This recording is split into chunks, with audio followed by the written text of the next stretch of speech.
How many assets should be in a portfolio? The issue of portfolio size is widely debated in the investment world, yet it is too complex to be answered with a single magic number. However, scientific research, expert opinions, and theoretical models provide practical ranges and logical explanations that are useful in real-world applications. Core concept: why does portfolio size matter? Increasing the number of assets in a portfolio theoretically reduces the risks associated with individual, idiosyncratic assets. This is called diversification, increasing the number of assets to prevent the poor performance of any single investment from severely damaging the entire portfolio. Diversification does not eliminate all risk, but it significantly reduces unsystematic risk. For example, a single stock can fall 50% due to bad news.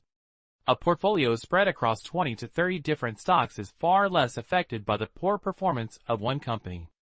What does academic research say? There is no single number. The common conclusion of scientific studies is, the optimal number of assets in a portfolio is not fixed for all investors or all time periods. Research shows that this number is influenced by many factors, including investment horizon, market structure, security correlations, and modeling methods.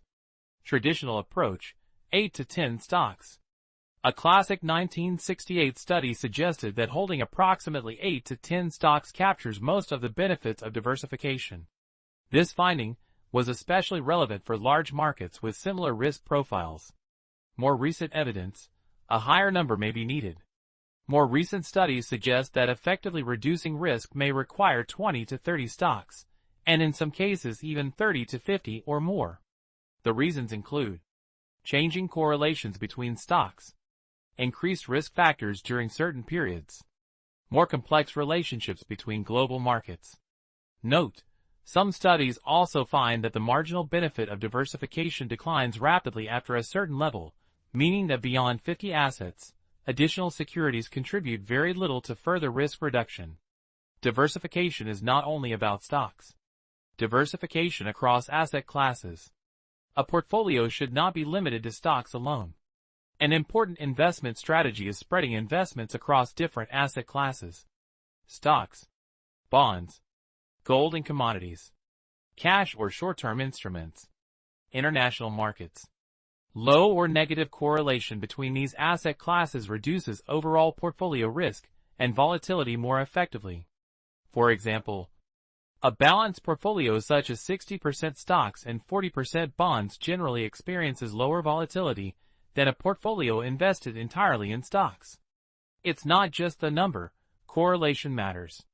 Simply holding 30 different stocks is not meaningful if they do not provide sufficient diversification across sectors and countries. What truly matters is correlation between assets. Assets with low correlation genuinely reduce risk. For example, energy sector versus technology sector, U.S. markets versus emerging markets, stocks versus government bonds. Different risk structures like these reduce portfolio risk more effectively. Why over-diversification can be misleading. Another important point: excessive diversification can lose its benefits. As a portfolio becomes larger, management becomes more difficult, transaction costs increase, performance tracking becomes more complex.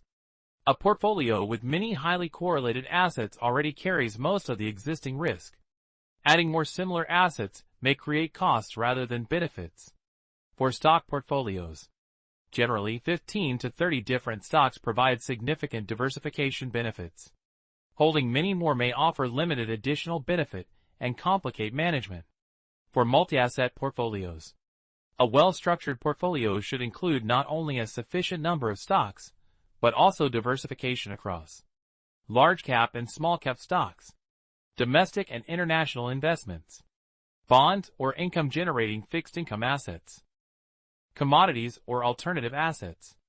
In this way, the portfolio becomes broad and comprehensive, not just large in number, but strategically allocated. Portfolio size, risk, and return balance. Risk reduction. Holding more assets reduces unsystematic specific risk. However, systematic market risk cannot be fully eliminated. Performance.